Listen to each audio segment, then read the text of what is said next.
లోకమందును మోకరించినా మోకరించకపోయినా నమ్మినా నమ్మకపోయినా భూమి మీద నీ స్వరూపంలో నీ బహుమానంగా పుట్టిన ప్రతి మనిషిలోనూ దేవా మనిషిగా వ్యాపించి ఉన్న మా కన్న తండ్రి మీకు స్తోత్రాలు చెల్లిస్తూ ఉన్నాం.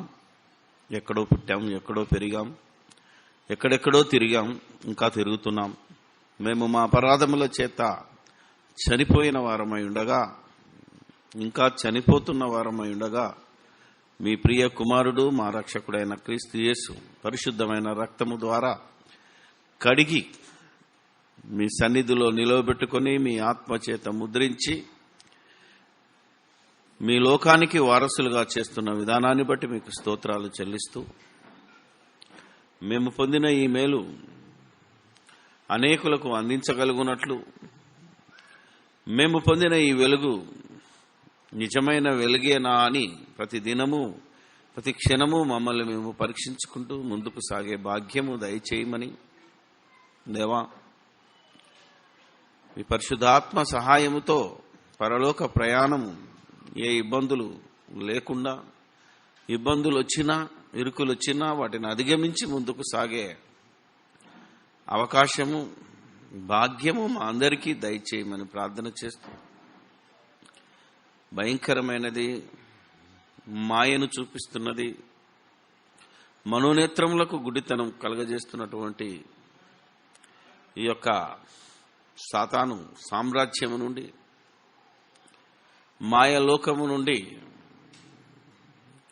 మనోనేత్రములను వెలిగించుకుని జీవవాక్యాన్ని చేతపట్టుకుని ఆ వెలుగులో నడిచే అవకాశము మాకిచ్చినందుకు మీకే స్తుతులు స్తోత్రాలు చెల్లిస్తూ, దానిని నిలబెట్టుకొని అనేకులను దాని యొద్దకు నడిపించగలుగునట్లు ప్రతి వాని మోకాలు మాతో పాటు దేవా యేసు నామములో మీ ముందు వంచగలుగునట్లు మీ కృప, మీ కాపుదల, మీ సన్నిధి మాకు అనుగ్రహించుమని,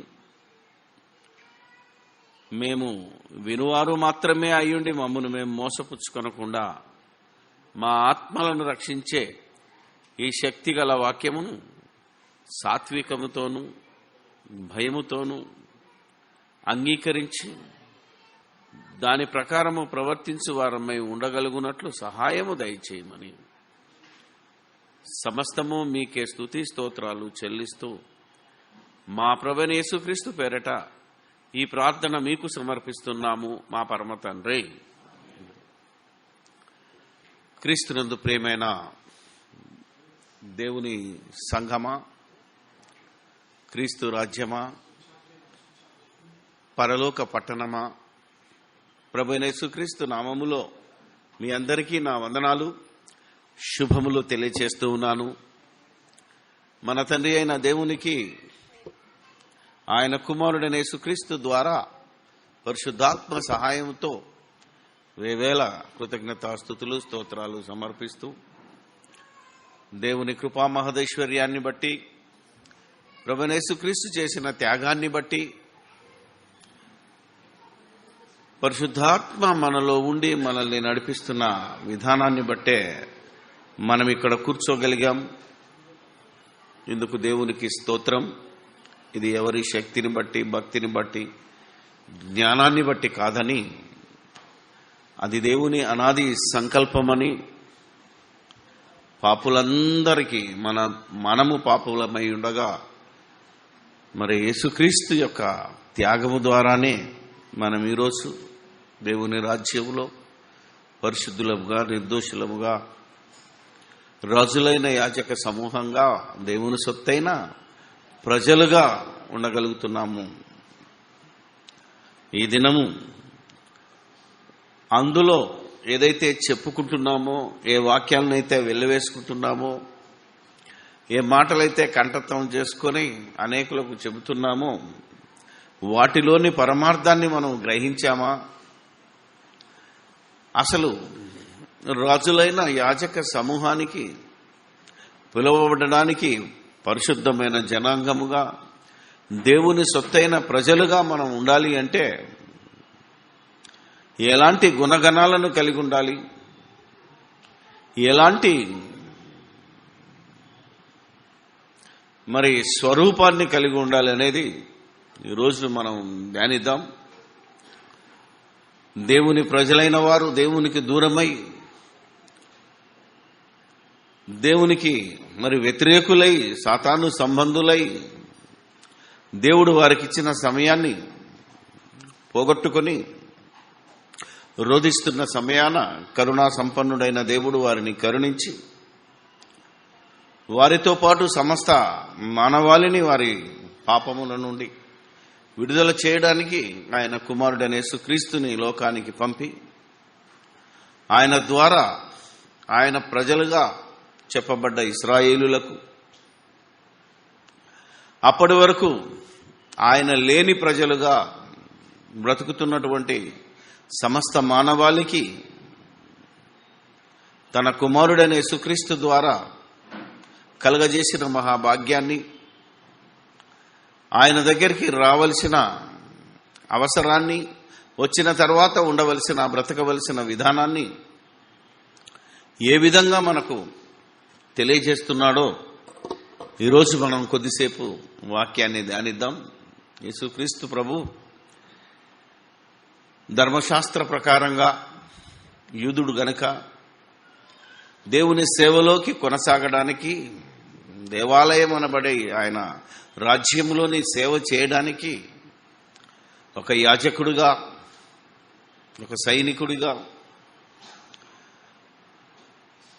ప్రవేశం చేయాలి అంటే 30 సంవత్సరాల వయసు కావాలి అని ధర్మశాస్త్రంలో చెప్పబడింది గనుక 30వ ఏట బాప్తీసం తీసుకొని మరి తాను పెరిగిన గలిలయకొచ్చి ప్రాంతానికి వచ్చి దేవుని రాజ్యము, పరలోక రాజ్యము సమీపంగా ఉన్నది, మీరు మారు మనసు పొందుడి అని ప్రకటించటం మొదలుపెట్టాడు. ఆ మాటకు అనేక మంది మరి ఆయనను వెంబడించడం మొదలుపెట్టారు. ప్రత్యేకంగా 12 మంది శిష్యులు ఆయనను వెంబడిస్తూ ఆయన మాటలకు లోబడుతూ ఉన్న సందర్భంలో ఇక అనేక మంది జనసమూహం ఆయన దగ్గరికి వచ్చినప్పుడు తన బోధ ప్రారంభిస్తున్నాడు. అదే మత్తయి రాసిన సువార్త 5వ అధ్యాయము.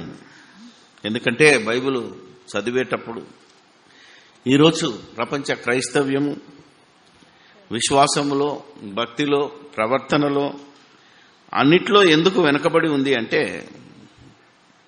బైబిల్ చదవడం రాక, చదివినా ఆలోచన లేక, ఆలోచన లేనప్పుడు గ్రహించలేక అన్యాయమైపోతూ క్రైస్తవులు అనబడిన వారి చేతనే క్రీస్తు నామము అవమానపరచబడుతున్నది. అంటే క్రీస్తు బోధ నాటి ప్రపంచానికి, నేటి ప్రపంచానికి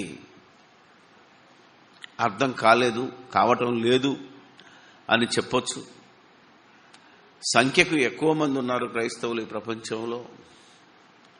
కానీ రక్షణ పొందువారు కొద్దిమందేనా అని అడిగినప్పుడు దానికి సమాధానం చెప్పలేక మరి ఏ విధంగా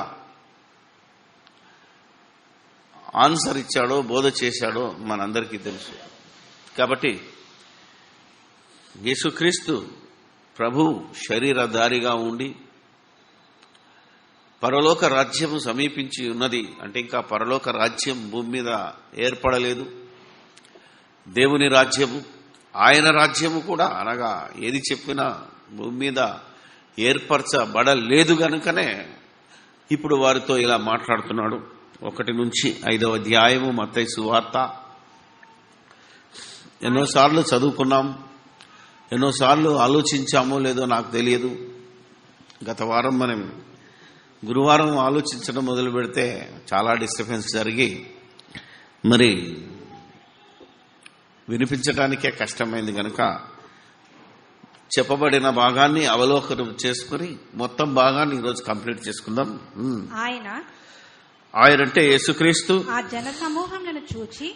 జన సమూహమును చూచి కొండ ఎక్కి కూర్చుండగా, అంటే ఎంతమంది వచ్చారో అంతమందికి ఆయన మాటలు వినిపించాలి అంటే కొండ దగ్గరికి తీసుకెళ్లి కొండ పైన కూర్చున్నాడు.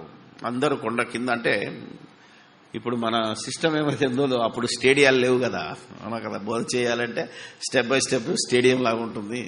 ద సిస్టమ్ ఆయన మరి మనకు మార్గదర్శిగా ఉన్నట్టుగా తెలుస్తుంది. అందుకనే కొండపైన ఎక్కి కూర్చుని ఆయన శిష్యులు ఆయన యొద్దకు వచ్చిరి. ఫస్ట్ ఎవరు వచ్చారు? శిష్యులే వచ్చినారు దగ్గరికి. ఎందుకంటే మెయిన్ స్పీకర్ బాస్ ఉన్నాడు కనుక పక్కన శిష్యులు వచ్చి కూర్చున్నారు.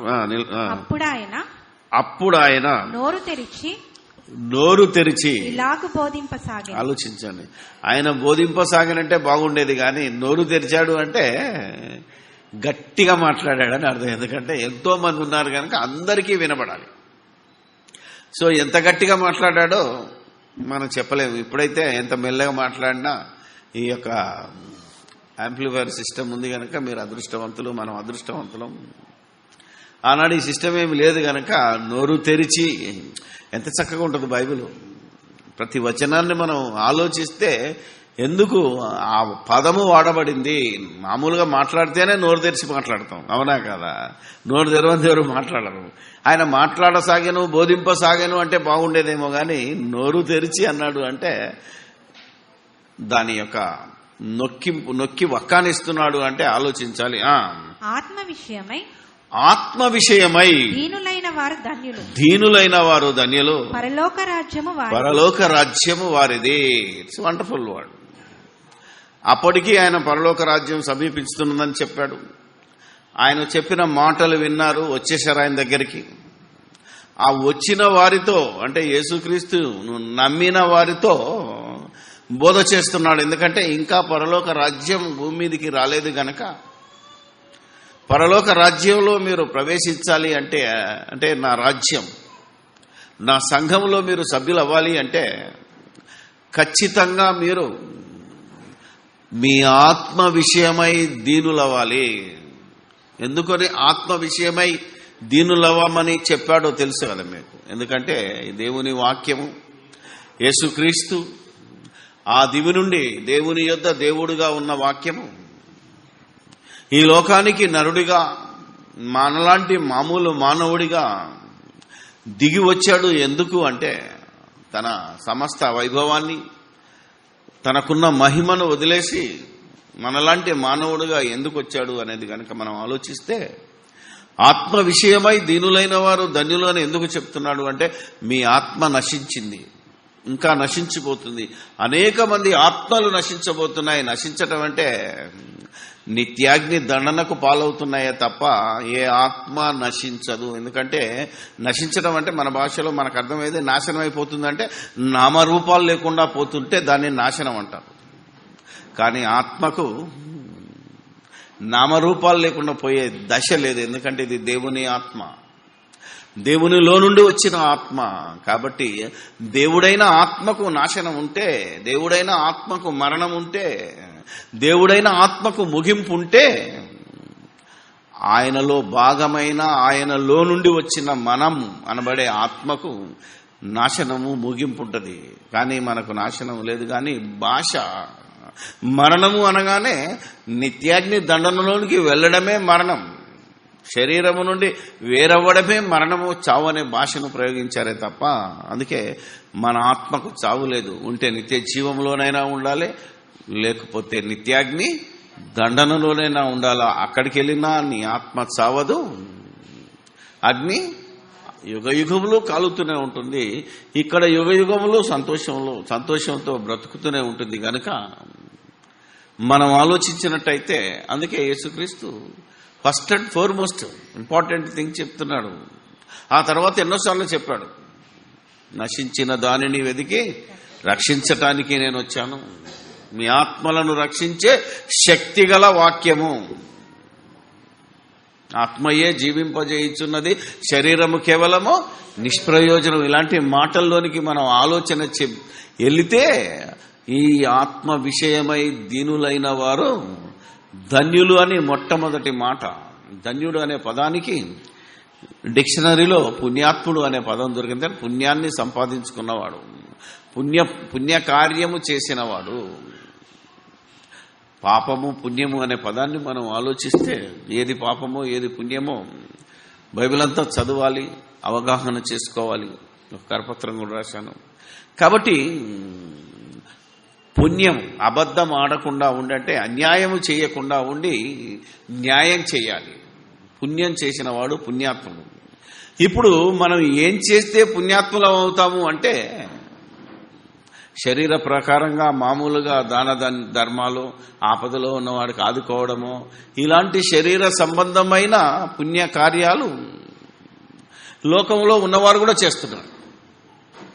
కానీ సత్క్రియలు చేసిన వాడే సత్యముతో పరలోకానికి చేరుకుంటాడు. గనక సత్క్రియలంటే వాక్య సంబంధమైన క్రియలు. సత్యమనే ఈ బైబిల్లో, సత్యవేదం అనే బైబిల్లో, సత్యవాక్యము అని చెప్పబడుతున్న ఈ బైబిల్లో, సత్యము అని చెప్పబడిన యేసుక్రీస్తులో ఆయన చెప్పిన మాటల ప్రకారంగా బ్రతికితే పుణ్యాత్ముడు. అందుకే ఆత్మ విషయమై ఎప్పుడైతే నువ్వు దీనుడవవుతావో అప్పుడే నువ్వు ధన్యుడవు. అంటే నీ జీవితము ధన్యమైనది.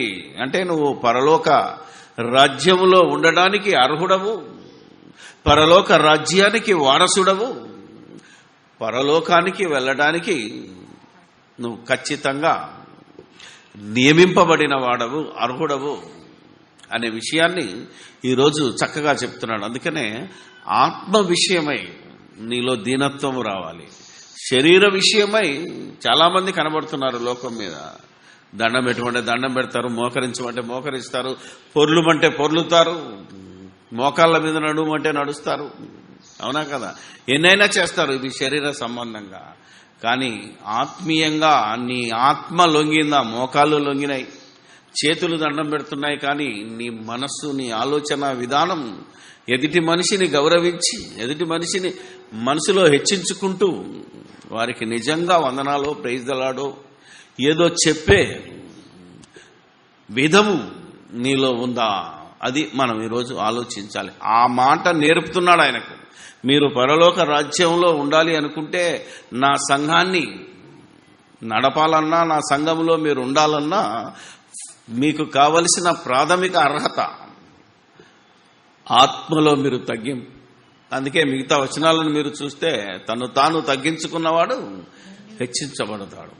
నన్ను వెంబడించాలి అంటే, నా శిష్యుడు కావాలి అంటే, ప్రతివాడు తన్ను తాను ఉపేక్షించుకొని తన సిలువను, నేను మోసిన సిలువను కాదన్నాడు యేసుస్వామి. నీ సిలువను నువ్వు మోసుకుంటూ, అంటే యేసు ఎలా బ్రతికాడో, ఆ తర్వాత అపోస్తలులు ఎలా బ్రతికారో, వారు మోసిన సిలువ వారి సిలువ, యేసు మోసిన సిలువ కాకుండా ఒక్కొక్కరికి ఉన్న సిలువను వారెలా మోస్తూ వెళ్లారో, మనము కూడా మన సిలువను ఎత్తుకొని మనం ఆయనను వెంబడిస్తే ఖచ్చితంగా మనం పరలోక రాజ్యంలో, అంటే సంఘంలో ఉన్నట్టే. ఈ సంఘంలో ఉన్నాం, ఖచ్చితంగా మేము ఎత్తబడతాం. ఇలా నువ్వు అనాలి అంటే నీ విశ్వాసం సరి అయినదో కాదో, నువ్వు ఆత్మ విషయమై దీనుడై ఉన్నావో లేదో నిన్ను నువ్వు చెక్ చేసుకోమంటున్నాడు. ఇంత సంగతి తెలియక ఈరోజు క్రైస్తవ బోధకులు, సంఘాలు ఆ సంఘం ఎత్తబడుతుంది, ఈ సంఘం ఎత్తబడుతుంది, నా సంఘం ఎత్తబడుతుంది, అది ఎత్తబడదు, ఇది ఎత్తబడదు, అక్కడికి రండి, మీరు ఇక్కడికి పోండి. అవునో కదా? మీరు ఆలోచించాలి. యేసుక్రీస్తును బోధిస్తున్నారు, పరిశుద్ధాత్మను కలిగి బోధించేవాడు కూడా మా దగ్గర ఏం మహిమలు లేవు, మా దగ్గర ఏం శక్తి లేదు, మేము బేకారగాలం, ఫలానా దగ్గరికి వెళ్ళి ప్రార్థన చేయించుకోండి అనే భయంకరమైన దశలోకి వెళ్ళటమే అన్యాయము, అక్రమము అని చెప్తున్నాడు దేవుడు. రాత్రి నేను యుఎస్ కాన్ఫరెన్స్లో మాట్లాడుతున్నప్పుడు అక్కడ బ్రదర్ ఒక మంచి ఉదాహరణ చెప్పాడు. ఇక్కడ నుంచి ఎవరో ఒక హీరోయిన్ వెళ్ళిందట, మారు మనసు పొందిన హీరోయిన్ యుఎస్లోకి వెళ్ళి చికాగోలో సాక్ష్యం చెప్పిందట. ఏమని? ఎవరైనా చూశారో లేదో ఫేస్బుక్లో కానీ, ఆలోచిస్తే ఉంది, నేను చూశాను. తర్వాత ఆయన చెప్పాడు. ఏమన్నదంటే, ఈ మన భారతదేశంలోని అనేక మంది దేవుళ్ళ గుళ్ళున్నాయి. ఒక దేవునికి కాకుండా మొత్తం చాలా మంది దేవుళ్ళ గుళ్ళున్నాయి. ఏ గుడి పూజారైనా దేవుళ్ళు డిఫరెంట్. ఒక రాములు, ఒక ఆయన వెంకటేశ్వరుడు, ఇంకొక ఆయన కృష్ణుడు, రకరకాలు. వాళ్ళలో వైరుధ్యాలు ఉన్నాయి. వైష్ణవులకు, శివులకు వాళ్ళకు కొన్ని వైరుధ్యాలు ఉన్నా ఏ పూజారి ఆ గుడికి వెళ్ళొద్దు అని చెప్పడట. తెలుసా మీకు? అవునా? ఏ పూజారి కూడా ఆ గుడికి వెళ్ళొద్దు అని చెప్పడు. ఏ గుడికైనా వెళ్ళి పూజ చేసుకొని రామ్మా అని చెప్తాడు. వాళ్లకున్నంత జ్ఞానము ఈ పాస్టర్లకు లేకపోవడమే దురదృష్టకరం. దేవుడు ఒక్కడే, యేసుప్రభు ఒకటే, చర్చ్ ఒక్కటే. అవునా కదా? మీరు ఆలోచించండి. అంతొక్కటే అయినప్పుడు ఎందుకంటున్నారు అంటే వీళ్ళలో ఈ ఆత్మ విషయమే అసలు ఎందుకు వచ్చాడు యేసుస్వామి, బైబిల్ ఎందుకు బోధ జరుగుతుంది అనే విషయంలో అవగాహన లేక, అందుకే మా సంఘము ఎత్తబడుతుంది, నేనే పరలోకం పోతాను, నా అంత మొనగాడి ప్రపంచంలో లేడు అనుకున్న ప్రతి వాడు ఈరోజు ఆలోచించవలసిన విషయం ఇది. ఆత్మ విషయమై దీనులైన వారు ధన్యులు, పుణ్యాత్ములు. అంటే ఇక నీకు నరకం లేదు అని అర్థం. పుణ్యలోకాలను నువ్వు సంపాదించుకుంటే పరలోకాన్ని సంపాదించుకుంటావు. దట్ ఈస్ ద థింగ్ యేసు స్వామి మొట్టమొదట చెప్పిన మాట. ఇక దాని దగ్గర నుంచి ఎప్పుడైతే నువ్వు ఆత్మలో దీనత్వం, యేసుక్రీస్తు ఎలాంటి వాడో మన జ్ఞాపకం చేసుకుంటే, ఆయన క్యారెక్టర్ ఏంటిది, ఆయన ఎలా పరిశుద్ధుడయ్యాడు అనేది కనుక మనం ఆలోచిస్తే, ఆయన కూడా నేను సాత్వికుడను, దీన మనస్సు గలవాడను, మీరు నా దగ్గరికి వచ్చి నా కాడి మోసి నేర్చుకోవాలి నా దగ్గర, అప్పుడే మీ ప్రాణములకు విశ్రాంతి కలుగజేస్తాను అని మత్తయి రాసిన సువార్తలో 11వ అధ్యాయము 28 నుంచి 30 వచనాల్లో చెప్పిన మాటలు మీరు జ్ఞాపకం చేసుకోండి. తర్వాత ఇంటికి వెళ్ళి చదువుకోండి. ఇప్పుడు చదవడానికి అంత ఇంకా చాలా సమయాలు. అంటే మిగతా విషయాలన్నీ ఏవైతే ఉన్నాయో అవన్నీ మొదటి వచనాన్ని బేస్ చేసుకునే చెప్పాడు. నువ్వు ఆత్మ విషయమై దీనుడైతే నువ్వు పరలోక రాజ్యం అంటే సంఘం, దేవుని రాజ్యం అంటే సంఘం. ఇప్పటికీ చాలా మంది పాస్టర్లకు నేను చాలా మెమోరియల్ సర్వీస్ అని జ్ఞాపకార్థ కూటాలకు వెళ్ళాను. చాలా మంది ఏం చెప్పారు, లాస్ట్ ఏం చెప్పింది చూసి మాట్లాడకుండా నాకు విషయకుండా వెళ్ళిన వాళ్ళని కూడా చూశాను. అయ్యగారు మంచి భక్తుడు, ఇప్పుడు పరలోక రాజ్యంలో చేరాడని నేను నమ్ముతున్నాను, లేదా నీ రాజ్యంలో పరలోక రాజ్యంలో చేర్చుకో తండ్రి అని ప్రార్థన చేసిన వాడిని చూశాను. ఈ ఆత్మకు శాంతి దయచేయని ప్రార్థన చేసిన పాస్టర్లను చూసిన భయంకరమైన స్థితిని. ఎందుకంటే ఒకసారి శరీరంలోంచి ఆత్మ బయటికి వెళ్తే అది నరకంలోనికి వెళ్ళాలి, లేదా పరదేశంలోనే వెళ్ళాలి. ఇక్కడోడు అక్కడికి రాడు, అక్కడ. ఈ విషయం కూడా తెలియని సంఘాలు ఉన్నాయి, సంస్థలు ఉన్నాయంటే ఆలోచించాలి. పరలోక రాజ్యంలో చేర్చుకోమంటున్నాడేంటి? పరలోక రాజ్యం భూమి మీద ఉంది కదా, పరలోకం పైన ఉన్నది. పరలోకంలో ఉన్న రాజ్యాన్ని పరలోక రాజ్యం అన్నాడు.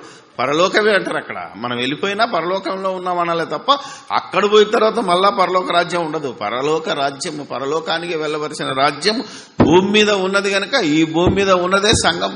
అది బలంతో దిగొచ్చింది. పరలోక రాజ్యం సమీపించి ఉన్నదని చెప్పాడు, అది సమీపించింది. అక్కడ మార్కు సువార్త 9 వచ్చేసరికి ఆయన ఏమన్నాడంటే, మీలో ఎవరు బతుకున్న వాళ్ళు, నాతో ఉన్నవాళ్ళు కొందరు మీరు బ్రతికుండగానే దేవుని రాజ్యం బలంతో వస్తే చూస్తారని చెప్పాడు. లూకా 17, 18, 20 వచనాల్లోకి వెళితే పరలోక రాజ్యం మీ మధ్యనే ఉంది, మీరే ఆ రాజ్యం, ఆ రాజ్యానికి నేనే రాజును అన్నాడు. ఇన్ని సంగతులు తెలియకుండా ఇంకా నీ రాజ్యము వచ్చునుగాక అని ప్రార్థన చేసే భక్తులు ఉన్నారు. రాజ్యంలో ఉంటూ ఉన్న సంగతి తెలియక నీ రాజ్యము వచ్చునుగాక అని ప్రార్థించే భక్తులు కూడా ఉన్నారు. అంటే ఎక్కడున్నావు? నీ ఆత్మ ఏ స్థితిలో ఉంది? దేవుని వాక్యాన్ని విని తగ్గించుకుని దాన్ని అంగీకరించే స్థితిలో ఉన్నావా? ఎవరో మాయాబోధకులు చెప్పిన దాన్ని విని దాని ప్రకారంగా బ్రతికే స్థితిలో ఉన్నావా అని ఆలోచించుకోమంటాడు. కాబట్టి ఈ ఒక్క విషయంలో నువ్వు ధన్యుడు అవ్వాలి అంటే దానికి అనుబంధంగా ఇన్ని కష్టాలు పడాలంటున్నాడు. ఆత్మ విషయమై దీనుడు అవ్వాలి అంటే ఏమన్నాడండి? దుఃఖపడువారు ధన్యులు. ఈ క్యారెక్టర్ నీలో రావాలి అంటే, నువ్వు ధన్యుడు అవ్వాలి అంటే నువ్వు ఫస్ట్ అండ్ ఫోర్మోస్ట్ ఏం చేయాలట? దుఃఖపడువారు ధన్యులు, వారు ఓదార్చబడుదురు. ఎలా? దేవుడు అంటాడు, ఓదార్పు కూటాలకు వెళ్ళినప్పుడు మేము ఓదార్చడానికి వచ్చామంటారు. ఎవడండి ఓదార్చేవాడు? ఈ మధ్య ఓదార్పు యాత్రలు చేసిన లీడర్స్ కూడా ఉన్నారు. అది రాజకీయం. ఆలోచించాలి మనం. నేనే ఓదార్స్తాను, మిమ్మల్ని ఓదార్చేవాడు ఎవడూ లేడంటాడు యెషయా గ్రంథం 51:12. వాళ్ళకైనా వీళ్ళకైనా దేవుడే ఓదార్చాలి. ఎప్పుడు ఓదార్స్తాడు? మరి దుఃఖపడితే. ఎందుకు దుఃఖపడాలి? ఎందుకు దుఃఖపడాలి చెప్పండి? ఏ విధంలో దుఃఖం వస్తుంది?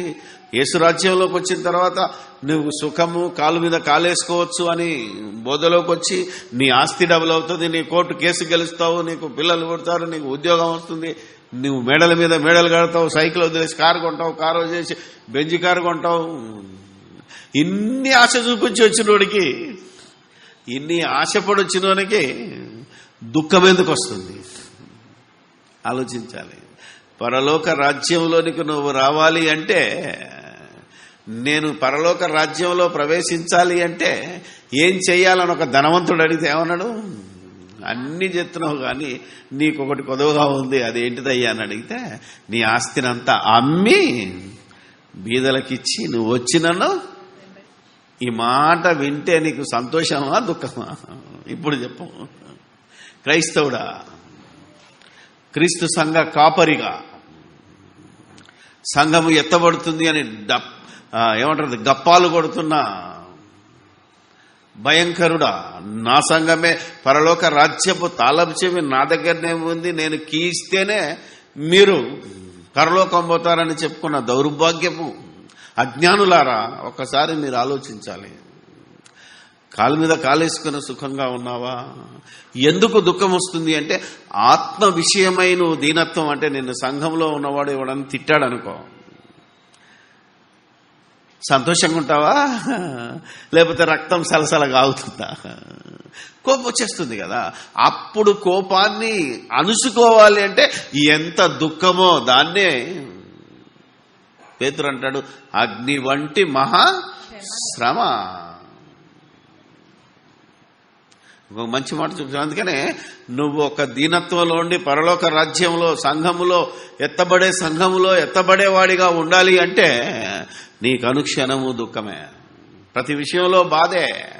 నువ్వు సేవ చేద్దాము అని అంటే నీ కొడుకే సహకరించడు, నీ కూతురే సహకరించదు, నీ భార్యే సహకరించదు, నీ బంధువులే సహకరించరు, నీ మిత్రులే సహకరించరు.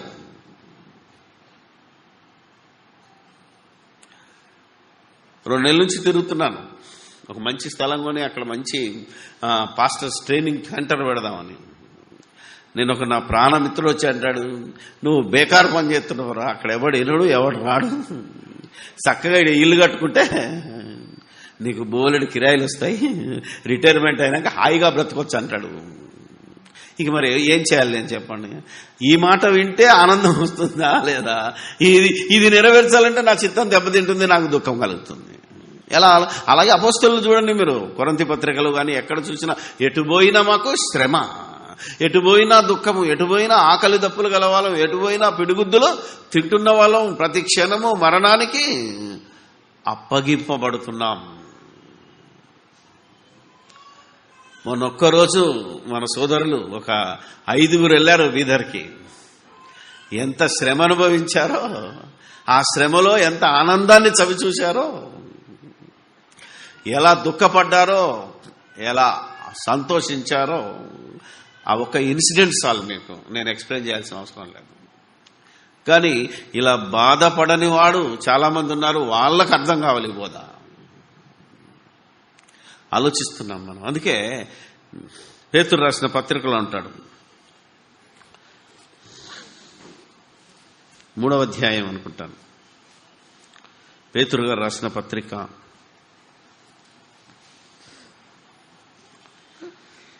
దేవుని చిత్తం అలాగున్న ఎడల 17 మొదటి పేతురు 3వ అధ్యాయము 15 నుంచి రాయబడింది, కానీ 17 చదువుకుందాం. దేవుని చిత్తం అలాగున్న ఎడల కీడు చేసి శ్రమపడుట కంటే మేలు చేసి శ్రమపడుటయే బహుమతి. మేలు చేసి శ్రమ, కష్టం, దుఃఖపడుట, అలా ఎవరికి మేలు చేసి, సువార్త ప్రకటన అనే మేలు, సువార్త ప్రకటన కోసం నీవిచ్చే కష్టం, కష్టార్జితం, ఇది మేలు, ఒకరికి మేలు చేస్తుంది. దానివల్ల నువ్వు శ్రమ అనుభవించు, తప్పులేదు అంటున్నది. అందుకనే దుఃఖపడు వారు ధన్యులు, వారు ఓదార్చబడుదురు. It's wonderful word. ఎప్పుడు ఓదార్చబడతారు?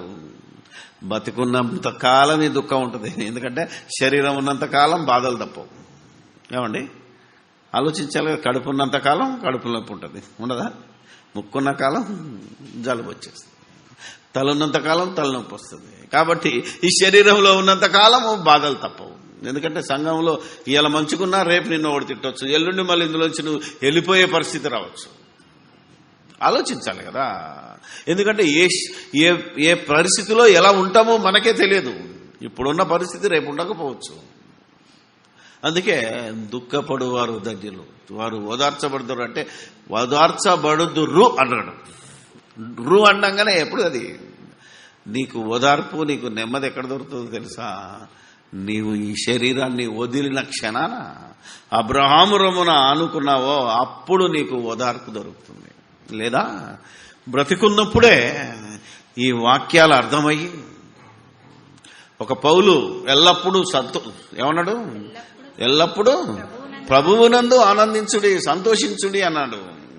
అలా వాళ్ళకు కలిగిన జ్ఞానం, వాళ్ళు పొందిన తృప్తి నువ్వు పొందితే, నువ్వు ఎన్ని కష్టాలు వచ్చినా, ఎన్ని బాధలు వచ్చా, ఎన్ని హింసలు వచ్చినా, ఈ హింసకు ప్రతిఫలం పరలోకం ఉంది అంటే అప్పుడు నువ్వు తృప్తి పడతావంటే ఈ శరీర క్రియలను జయించగలిగితే, ఖచ్చితంగా జయించడానికి నువ్వు ప్రయత్నిస్తున్నావు అంటేనే నీకు తృప్తి దొరుకుతుంది. నువ్వు ఓదార్పు పొందుతున్నవాడు, ఓదార్పు పొందినవాడు అని కూడా చెప్పచ్చు. కానీ బ్రతుకున్నంతకాలం ఈ శరీరం ఒప్పుకోదు. కాబట్టే నీకు నెమ్మదైనా ఓదార్పైనా ఎప్పుడంటే సచ్చిన తర్వాత. అందుకే ఈరోజు క్రైస్తవుల్లో అయ్యేవాళ్ళు కానీ ఉన్నవాళ్ళు కానీ సచ్చిన తర్వాత ఏమవుతుందో ఎవరు తెలుస్తారు, ఇప్పుడు కావాలి నాకేంటి. అందుకే టెంపరీ బెనిఫిట్స్ ఆలోచిస్తున్నారు కనుక దెబ్బతింటున్నారు. అది మనం ఆలోచించాలి ఈరోజు. ఓకే, తర్వాత సాత్వికులు ధన్యులు, సాత్వికులు ధన్యులు, వారు భూలోకమును స్వతంత్రించుకొందురు. అంటే క్రీస్తు రాజ్యంలోనికి రావాలి అంటే నువ్వు ఫస్ట్ అండ్ ఫార్మోస్ట్ ఏం చేయాలట? సాత్వికత. అప్పుడేమవుతుంది? భూలోకమును స్వతంత్రించుకొందురు. మరి ఇది క్రైస్తవుడు కాగానే ఆస్తులు సంపాదించుకొని, అంతస్తులు సంపాదించుకొని, అధికారం సంపాదించుకొని, నేను క్రైస్తవుడైనందుకు దేవుడు నన్ను హెచ్చించాడు అనే సాక్ష్యం రైటా? భూలోకమును స్వతంత్రించుకుంటావు అంటే, భూలోకం అంటే మట్టియా?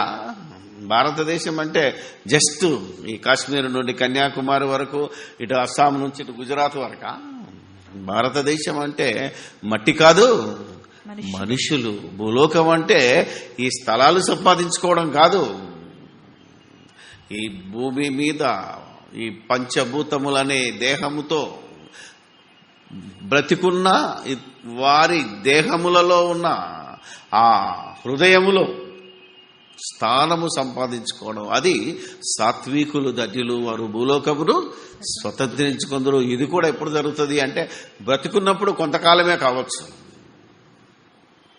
ఇలా సాత్వికతో బ్రతికితే మన సంఘంలో ఉన్న వాళ్ళ గుండెలలో మనం సాధారణ సంపాదించలేదు, మనం తెలిసిన వాళ్ళలో. కానీ భూలోకాన్ని ఎప్పుడు స్వతంత్రించుకుంటావు అంటే నీవు ఈ లోకంలోంచి వెళితేనే ఈ భూలోకంలో ఉన్న ప్రజలందరి హృదయాలలో మనం స్థానం సంపాదించుకొని యుగ యుగాలు జీవించగలము. అదే యేసుక్రీస్తు సాత్వికుడు గనక బ్రతికున్నప్పుడు ఆయన వారు ఆయనను స్వీకరించలేదు. ఆ లోకంలో ఉన్నవారు కూడా వాళ్ళ కుటుంబమే నువ్వు ఇంట్లోకి వెళ్ళిపోయి నువ్వు నీ శిష్యుల దగ్గర చేసుకోపో, నీ సూచ్యక్రియలు మహత్కార్యాలు ఏమైనా ఉంటే అన్నారు. కానీ ఎప్పుడు ఆయన ప్రపంచాన్ని జయించాడు? శరీరంలో ఉన్నప్పుడు బాధపడ్డాడు, దుఃఖపడ్డాడు, ఏడ్చాడు, అన్నీ చేశాడు. ఎప్పుడైతే శరీరాన్ని జయించాడో, చనిపోయి తిరిగి లేచాడో, అప్పుడు ప్రపంచాన్ని జయించాడు. ప్రపంచ ప్రజల హృదయాలలో ఈరోజు ఎక్కడో యెరూషలేము బెత్లెహేములో శరీరధారిగా వచ్చిన ఆయన, యెరూషలేములో ప్రాణం పెట్టిన ఆయన, తిరిగి లేచిన ఆయన ఈరోజు ప్రపంచంలో 6 నెలల కనబడుతున్న ప్రతి మనిషి గుండెల్లో స్థానం సంపాదించుకున్నాడు. అంటే అది వ్యతిరేకంగా కూడా కావచ్చు, మరి మామూలుగా కూడా కావచ్చు. ప్రతివాడు యేసుక్రీస్తును ఈరోజు ధ్యానిస్తున్నాడు అంటే నమ్మినోడు కావచ్చు, వ్యతిరేకించేవాడు కావచ్చు, ప్రతి మనిషి గుండెలో స్థానాన్ని సంపాదించుకున్నాడు. ఆయన సాత్వికుడు గనక ఈరోజు ఈ భూలోకాన్ని స్వతంత్రించుకోగలిగాడు. రాజ్యాలు అనుకుంటున్నారు ఈరోజు. పాపం మన సోదరులు భారతదేశంలో ఉన్న ఈరోజు ఈ హిందూ మతోన్మాదులు, అందరూ కాదు, తీవ్రవాదులు అనొచ్చు, వాళ్ళు మాత్రమే క్రైస్తవ రాజ్యాన్ని తెస్తారట.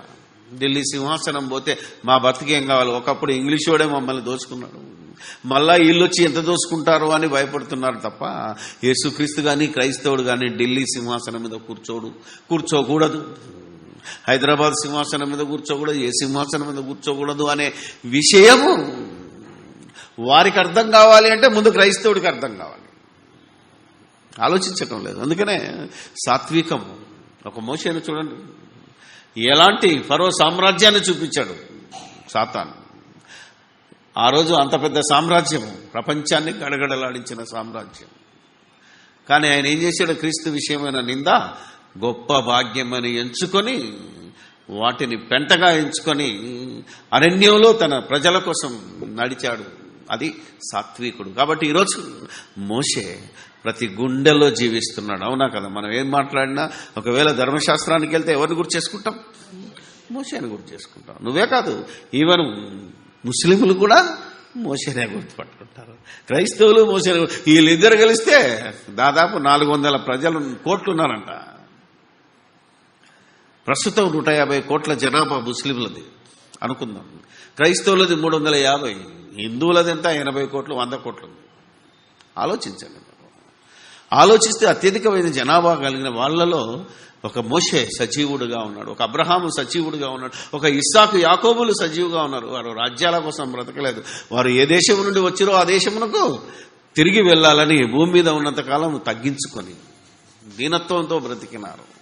అలా నువ్వు బ్రతికితే నువ్వు పోయిన తర్వాత ఈ ప్రపంచ ప్రజలలో ఈరోజు ఒక భక్తులు ఉన్నారు మన కళ్ళ ముందు తిరుగున్నాం. వాళ్ళు ఏ విధంగా ఉన్నారో మనకు తెలియదు. మనకున్న సాక్ష్యాన్ని బట్టి ఒక బిల్లి గ్రాహం గురించి ఆలోచిస్తే ఆయన ప్రపంచ సువార్థికుడు, ఇలా చేశాడు, ఇది ప్రతి ఒక్కరు ఆయన మాట ఉపయోగించుకుంటున్నారు. ఒక విలియం కేరీ గురించి జ్ఞాపకం చేసుకుంటారు తెలుగు వాళ్ళు, ఆయన సేవ చేశాడు కనుక. ఆలోచించినట్టు ఒకడు మార్టిన్ లూథర్ గురించి జ్ఞాపకం, ఎందుకంటే మనకి బైబిల్ ఈ విధంగా తీసుకొచ్చాడు. మన తరంలో ఒక భక్సింగ్ను చూసాం, ఎంత దీనత్వంతో ఎంత సాత్వికంతో తగ్గించుకున్నాడో. ఇలాంటి వాళ్ళు చాలా మంది ఉన్నారు. చచ్చిపోయిన తర్వాత కదా ఇప్పుడు వాళ్ళందరినీ మనం జ్ఞాపకం చేసుకున్నామంటే వాళ్ళు మన హృదయాలను స్వతంత్రించుకున్నారు. ఉదాహరణ చెప్తున్నాను మీకు. వాళ్ళు ఎక్కడున్నారో ఏమైపోయారో అది దేవునికి తెలియదు, కానీ మనకున్న సాక్ష్యాన్ని మనకున్న అనుభవాన్ని బట్టి మనం చెప్పుకున్న విధానాన్ని బట్టి మనం ఆలోచిస్తున్నాం. ప్రతి తీర్పు తీర్చడానికి మనం ఎవరము లేము గనక ఆలోచిద్దాం. అందుకే నిన్ను నీవు తగ్గించుకొని, నీ సమస్త వైభవాన్ని తగ్గించుకొని, నేను అనే అహంకారాన్ని తగ్గించుకొని, నా పవర్ చూడు, నా కులం చూడు, నా యొక్క బలం చూడు, నా కండలు చూడు, లేకపోతే నా కలర్ చూడు, నా ఆకారాన్ని చూడు అని విర్రవీగిన ప్రతి వాడు నరకాగ్ని దండనకు వెళ్ళిపోతాడు. ప్రపంచ ప్రజల హృదయాలలో నిలవడు.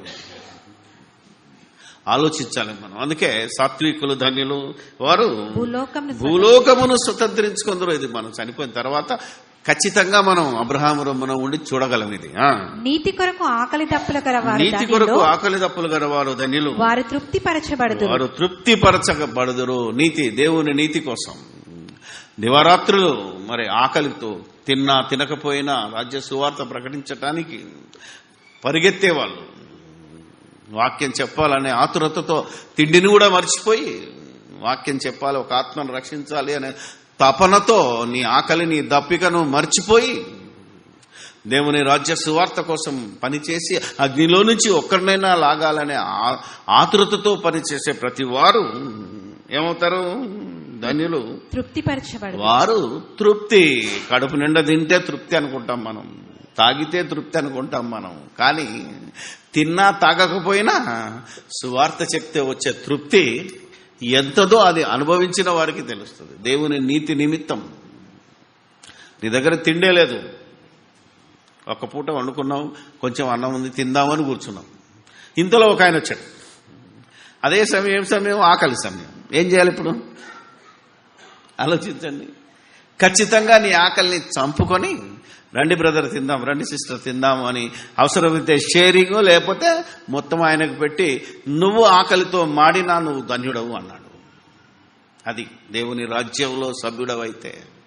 దేవుని రాజ్యంలో సభ్యుడవు కావాలి అంటే పరలోక రాజ్యంలో నువ్వు నాది పరలోక రాజ్యం, నేను పరలోక రాజ్యంలో సభ్యుడను అని చెప్పుకోగలిగితే.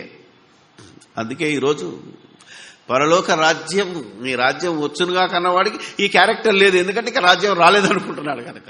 అంతే కదా, వచ్చింది నేను ఉన్నాను అనుకుంటే ఇలా ప్రవర్తించేవారు. ఈరోజు సంఘంలో ప్రవర్తిస్తలేరు అంటే ఈ క్యారెక్టర్ లేదు అంటే కనబడ్డలను దోచుకోవాలని కులాల పేరు మీద సంఘాలు, ప్రాంతాల పేరు మీద సంఘాలు, ఆస్తుల పేరు మీద సంఘాలు కడుతున్నారంటే వీడికి పరలోక రాజ్యం ఉన్నది అనే సంగతి తెలియదు. ఇంకా రాబోతుంది, ఎప్పుడో చచ్చిపోయిన తర్వాత మధ్యాకాశంలో క్లాస్ ఉంటుంది, అప్పుడు చూసుకుందాంలే అనుకున్నాడు తప్ప పరమ దరిద్రపు బోధలోనికి వెళ్ళిపోయారే తప్ప దేవుని రాజ్యంలో నేనున్నాను గనక ఈ రాజ్యంలో నా తోటి సహోదరుడు తినాలి.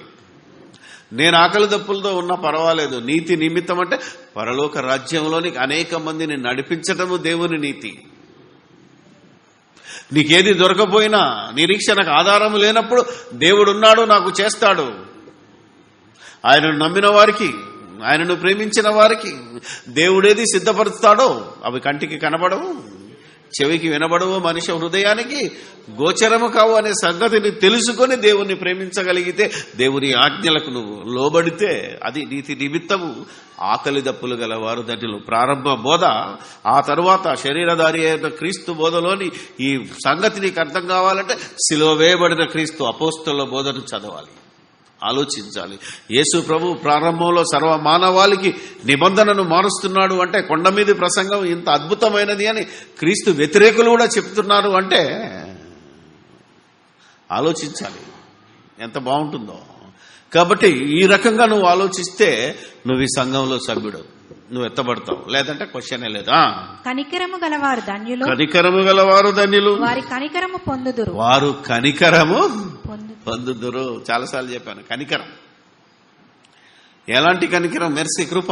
దేవుడు ఎంత కనికరం కలిగిన వాడో, యేసుక్రీస్తు ఎంత కరుణా సంపన్నుడో మనం పాటలు పాడుకుంటున్నాం, ప్రార్థిస్తున్నాం. దేవుడు లేదన్న వారిని, దేవుడు మార్గంలో తప్పిపోయిన వారిని ఆయన కరుణించి మళ్ళీ ప్రవక్తను పంపి మళ్ళీ నడిపించాడు. మళ్ళీ చెడిపోయారు, మళ్ళీ నడిపించాడు. చివరికి ఇది కుదరదని ఒకేసారి యేసుక్రీస్తును పంపాడు. అలా యేసుక్రీస్తును పంపక ముందు వారికి ఒక ఆజ్ఞ ఇచ్చాడు. ఏమనో తెలుసా? ఆలోచించగలిగితే మీరు పాపం చేస్తే ఏం చేయమన్నాడు? బలివ్వండి అన్నాడు. అపరాధ బలి, పాప పరిహారార్థ బలి, పలాందానికి ఇది, పలాందానికి ఇది అని ఎన్నో ధర్మశాస్త్రంలో ఉన్నాయి. కానీ ఈ దుర్మార్గులైన యూదులు ఏం చేశారు, ఇశ్రాయేలు ఏం చేశారంటే పాపం చేయడం, బలివ్వడం. ఇటు పాపం పెరిగిపోయింది, అటు బలి పెరిగిపోయింది. బలి ఎందుకు పెరుగుతున్నారంటే మంచిగా కాల్చుకోవచ్చు, తినొచ్చు. అర్థమైందా లేదా? ఆలోచించగలిగితే తిండికి సుఖానికి అలవాటు పడ్డారు వాళ్ళు. అందుకే తింటున్నారు, బలిస్తున్నారు, పాపం చేస్తున్నారు, బలిస్తున్నారు.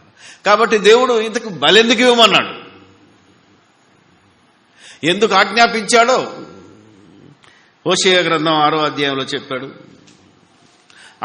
అంతకుముందే కీర్తన గ్రంథంలో చెప్పాడు. మీరు గనక ఆలోచిస్తే ఎన్నో సంగతులు ఉంటాయి. ఆ తర్వాత యేసుక్రీస్తు చెప్తాడు. ఎన్ని మాటలు ఉన్నాయో, ఏ విధంగా మనం బైబిల్ను చదవాలో ఈ ఒక్క మాటలో యేసుక్రీస్తు నేను అది కనికరము గలవారు ధన్యులు అనే మాటను చెప్పడానికి ఎంతగా మరి ఆయన మాట్లాడిన మాటలను మనం గమనిస్తే, ఫస్ట్ బలిమ్మన్నాడు, ఓకే. ఇప్పుడు కీర్తనాకారుడు 40వ కీర్తన 6 నుంచి 8 వచనాలలో యేసుక్రీస్తు వాక్యమయుండి మాట్లాడిన మాట, ఆయనను గురించి వ్రాయబడిన ప్రవచనం ఇది. 40వ అధ్యాయం కీర్తన గ్రంథం. బలులనైనను నైవేద్యములనైనను నీవు కోరుటలేదు, నీవు నాకు చెవులు నిర్మించి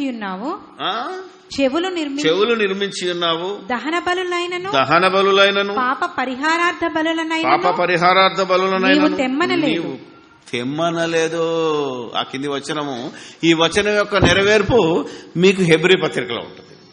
కానీ దేవుడు చెప్పిన మాట, ఇది యేసు ప్రభువు పలికిన మాట అయితే కీర్తనాకారుడి ద్వారా దేవుడు కూడా అదే మాట చెప్పాడు. చూడండి, హోషేయ గ్రంథం 6వ అధ్యాయం 6వ వచనంలో, హోషేయ, నేను బలిని కోరను కానీ కనికరమునే కోరుచున్నాను అని దేవుడు ఆ కాలంలో చెప్పాడు. ఇంతకు బలిని కోరలేదన్నాడు, బలెందుకు ఇమ్మన్నావు? మనం అడుగుతాం ప్రశ్న.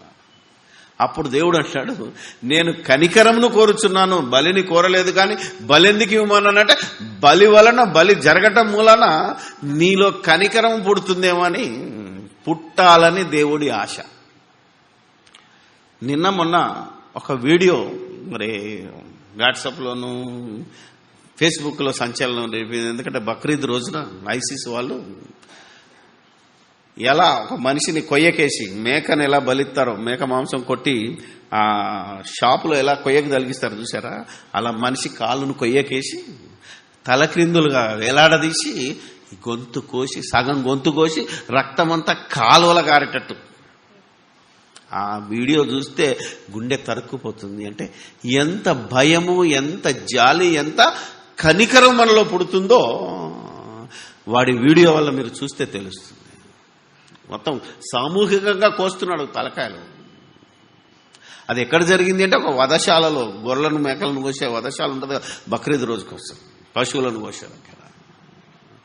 ఇప్పుడు మీరు ఒక ఏంటిది గొర్రెను కోసే శాలకు కానీ మనకు అనుకూలమైనది అక్కడ చూసేసే అవకాశం లేదు. కోళ్లను కోసేది మనకు తెలుస్తుంది. ఎందుకంటే మీరు కోడి చికెన్ షాప్కి వెళ్తే ఆడు కూడా కొన్ని నీళ్లు పోస్తాడు, ముందు కోడి నోట్లో నీళ్లు పోసి ఇలా కింద కట్ చేసి ఆడేస్తాడు. అది ఎలా కొట్టుకుంటుంది, గిలగిలా గిలగిలా గిలగిలా గిలగిలా గిలగిలా గిలగిలా కొట్టుకుని టబ్బర్ అయిపోతుంది. అప్పుడు నువ్వు దాని గురించి ఆలోచించడం లేదు. కానీ బైబిల్ తెలిసినాకన్నా ఒకసారి ఆలోచించేక అప్పుడు మనం ఆనందంగా చూస్తున్నాం. అది ఎంత గిలగలు కొట్టుకొని తొందరగా చచ్చిపోతే తోలుచుకొని తెచ్చుకుందామని మన ఆలోచన ఆత్రం. అవునా కాదా? అంతే కదా. తెలియకముందు మనం అందరం అంతే ఆలోచన, ఎంత తొందరగా కట్ చేస్తే బాగుండనే ఆలోచన ఉన్నది. కానీ అదే ఆలోచనతో ఇశ్రాయేలు ఉన్నారు. కానీ మనం ఇప్పుడు ఆలోచిస్తే అది తినడానికి కోసుకుంటున్నాం కాబట్టి సంతోషంగానే ఉంటుంది. కానీ బలిచ్చినప్పుడు నువ్వు ఆలోచించినట్టయితే నీ పాపముల నిమిత్తం ఒక కోడి బలవుతుంది, నీ పాపముల నిమిత్తం ఒక గొర్రె బలవుతుంది. అది గిలగిలా కొట్టుకుంటుంది. అంటే ఒకవేళ నిన్నే కోస్తే ఆ ఆలోచన నీకు రావాలనే దేవుడు బలి అర్పించమన్నాడు. ఆ బలి వలన నీలో కనికరం రావాలన్నాడు. కానీ ఈరోజు ప్రపంచ ప్రజలు, ఆనాటి యూదులు కనికరాన్ని కోల్పోతున్నారు. యేసుక్రీస్తు ఎంతవరకు కనికరించారు అంటే ఆయనను కోస్తున్న క్షణాన్ని, అంటే పొడుస్తున్న క్షణాన్ని కూడా తండ్రి వీరేమి చేయుచున్నారో వీరు ఎరుగరుగరుకు వీరిని క్షమించమని, అది కనికరం. అలా కనికరము ఎవరైతే కలిగినారో, ఎవరైతే కనికరంతో ఉంటారో క్రీస్తు రాజ్యంలో మన రాజు, సంఘానికి రాజు ఆయన, సంఘానికి శిరస్సు కనుక ఆయన ఎంతటి కనికరము చూపించాడో నీవు కూడా అంతటి కనికరాన్ని నీలో పుట్టించాలి, నీవు కలిగి ఉండాలి. That is the meaning. అందుకే ఆత్మ విషయమై దీనుడవ్వాలి అంటే నీకు దుఃఖపడాలి, సాత్వికుడవ్వాలి, కనికరం ఉండాలి. ఈ సంఘములో సభ్యుడవు కావాలి అంటే, నీ సంఘము ఎత్తబడాలి అంటే జ్ఞానం ఉంటే సరిపోదు, ఆస్తులుంటే సరిపోదు, ఛానళ్లు నడిపిస్తే సరిపోదు, క్యారెక్టర్ ఉండాలి, దేవుని స్వరూపము నీలో ఉండాలి, కనీసం క్రీస్తు స్వరూపమైన నీలో ఏర్పడాలి, అపోస్తులను పోలి నడుచుకోవాలి. That is the thing. ప్రారంభంలో ఉన్నవాడికి బేసిక్ నేర్పుతున్నాడు. ఆ రోజు వాళ్ళకి అర్థం కాల. ఇప్పటికీ మనం చదువుతున్నప్పుడు మనం ఇలా అర్థం చేసుకోవాలి, ఊరికనే చదువుకుంటూ పోవడానికి. అందుకే మళ్ళీ ఎందుకు చెప్తున్నాను మీకు బేసిక్ మూల పాఠం. మనలో ఎంతమంది ఇలా సాత్వికలంగా ఉన్నాం, ఎంతమంది దీన మనస్సులు కలిగిన వారం ఉన్నాం, ఎంతమంది ఆకలి దప్పులు కలిగిన వారం ఉన్నాం, ఎంతమంది దుఃఖపడుతున్నాం, ఎంతమంది ఈరోజు కనికరము గల వారమై ఉన్నాం. మన సంఘములో, కనీసం సంఘములో ఉన్న వారి ఎడల, క్రైస్తవులైన వారి ఎడల, బయటలో కొంత పని లేదు మనకు ప్రస్తుతం. నీ ఊర్లోకి వెళ్ళినా నీ ఊర్లో కూడా ఈ క్యారెక్టర్ ఉండాలి. నిన్ను చూసి నీ వైపు రావాలి, యేసు వైపు రావాలి. ఒక పౌలు క్యారెక్టర్ కలిగి నా వైపు చూడండి అన్నాడు, యేసు నా వైపు చూడండి అన్నాడు, దేవుడు నా వైపు చూడండి అన్నాడు. నువ్వు నా వైపు చూడండి అని అంత ధన్యుడవు కావాలి అంటే ఈ క్యారెక్టర్ కలిగి ఉండాలి. ఆలోచించండి. అంతే తప్ప నా దగ్గరకు వచ్చేయండి, నా కాళ్ళకాడ నేర్చుకుంటడం కాదు. ఆలోచిస్తే ఏం నేర్చుకోవాలి? జ్ఞానమా? జ్ఞానం ఉప్పొంగా చేస్తుంది. క్యారెక్టర్ ముందు, లక్షణాన్ని నేర్చుకోమన్నాడు, గుణగణాలను నేర్చుకోమన్నాడు. రైట్. మత్తయి రాయిగా హృదయశుద్ధి గలవారు ధన్యులు, వారు దేవుని చూచెదరు. వారు దేవుణ్ణి చూచెదరు. ఇది కూడా పెద్ద కాంట్రవర్సీ అయిపోయింది. ప్రతోడు చెప్తున్నాడు నేను దేవుని చూశానని, ప్రతోడు చెప్తున్నాడు నేను దేవునితో మాట్లాడానని. యేసు ప్రభు ఏమన్నాడు అంటే వాడికి రెఫరెన్స్ ఏంటిది?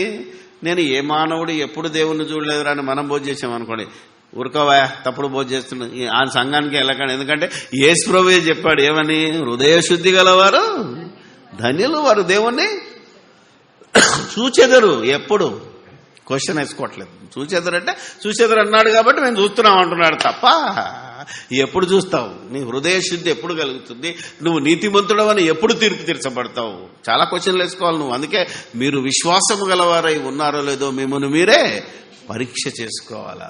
ఎంతవరకు నీ విశ్వాసము, అంతము వరకు నువ్వు సహించాలి. అంటే నీ ప్రాణం పోయేంత వరకు నీ హృదయం శుద్ధిగా ఉండాలి. ఇవాళ ఉన్నది రేపు కంపు కొడితే, అవునా కదా? ఇవాళ ఉన్నది రేపు మళ్ళా నువ్వు అటు వెళ్ళిపోతే ఎంతమంది వెళ్ళిపోతలేరు? ఆలోచించాలి కదా. ఎంతమంది పడిపోతాలో ఎంతమంది లేస్తున్నాం. అందుకే అంతము వరకు సహించాలి. అందుకే హృదయ శుద్ధి. నీ హృదయంలో ఉన్న ఈ మురికి పాపం పోవాలి అంటే, నువ్వు పరిశుద్ధుడు అవ్వాలి అంటే యేసుక్రీస్తు రక్తములో కడగబడినంత మాత్రానైనా, కడగబడిన తర్వాత ఆయన స్వరూపంలోనికి మార్పు చెందాలి కదా. అప్పుడు చూచెదవు. అంటే నీకు తీర్పు జరిగేదే నువ్వు సచ్చిన రోజున. నువ్వు నీతిమంతుడు అనే తీర్పు ఎప్పుడు జరుగుతుంది? నీకు నువ్వు సచ్చిన రోజున జరుగుతుంది. కనుక నువ్వు ఎప్పుడు చూస్తావు దేవుణ్ణి? సచ్చిన తర్వాతనే చూస్తావు. కన్ను మూసిన మరుక్షణంలో దేవుణ్ణి కనబడతాడు. అంతవరకు ఎవ్వడికి కనబడడు.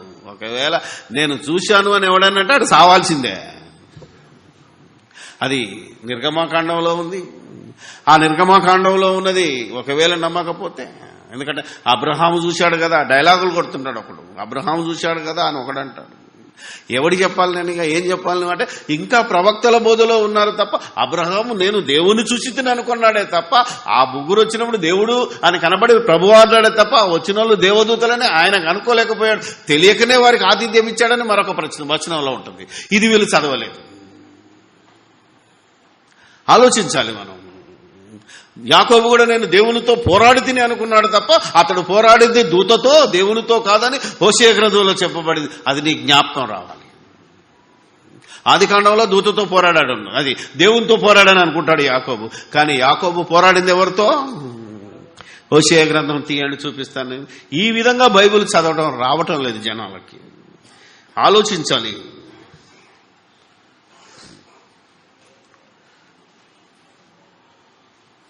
హోషేయ గ్రంథం 12వ అధ్యాయం చూస్తే బైబిల్ చదవడం రావాలి. కాలానుగుణంగా బైబిల్ చదవడం. ఇక్కడే ప్రాబ్లం వస్తుంది క్రైస్తవులకి, ఈ బోధకులకి. వాళ్ళ బోధకి మన బోధకి, ఐబీటీలో బోధించే బోధకి తేడా ఈ పడకపోవడం అనేది ఇక్కడే ఉంది. ఒకసారి చూడండి. హోషేయ 12వ అధ్యాయము 3వ వచనం. తల్లి గర్భమందు యాకోబు తన సహోదరుని మడిమెను పట్టుకొనెను. మగసిరి కలవాడై అతడు దేవునితో పోరాడెను. అతడు దూతతో పోరాడాను. చూసావా? దేవుడు అనుకొని పోరాడాడు, కానీ నిజంగా దేవునితో కాదమ్మా, దూతతో పోరాడి జయమొందెను. It's wonderful thing. ఇది నువ్వు ఆలోచించుకోవాలా. ఇది నీకు అర్థం కావాలి, బైబిల్లో ఉన్న మాటలు. అందుకే ఎప్పుడు చూస్తావు? ఏ మానవుడు ఎప్పుడైనా నువ్వు దేవుణ్ణి చూడలేదు అని సిలువ వేయబడిన క్రీస్తు బోధ. ఏ మానవుడు ఎప్పుడైనాను, తిమోతికి రాసిన పత్రిక. ఎప్పుడు చూస్తావు? ఇక సచ్చినంగా చూస్తావంటే ఎవరు నమ్మట్లేదేంటి? నమ్మాలి ఇప్పుడు. అలా నమ్మితేనే ఇదే నీతి నిమిత్తము నీకు కష్టమైన, ఇది దేవుని నీతి, ఇది దేవుని వాక్యం. నీ ఒళ్ళు నీ మనసు అంగీకరించకపోయినా, ఎందుకంటే పాత బోధలో మునిగిన దేవుని బోధలోకి రా. మనుషులు నేర్పు మాటలతో కాక ఆత్మ నేర్పు మాటలతో రాయబడ్డ బైబిల్లో నువ్వు ఆలోచించాలి. ఈరోజు తిమోతికి రాసిన మొదటి పత్రిక 6వ అధ్యాయము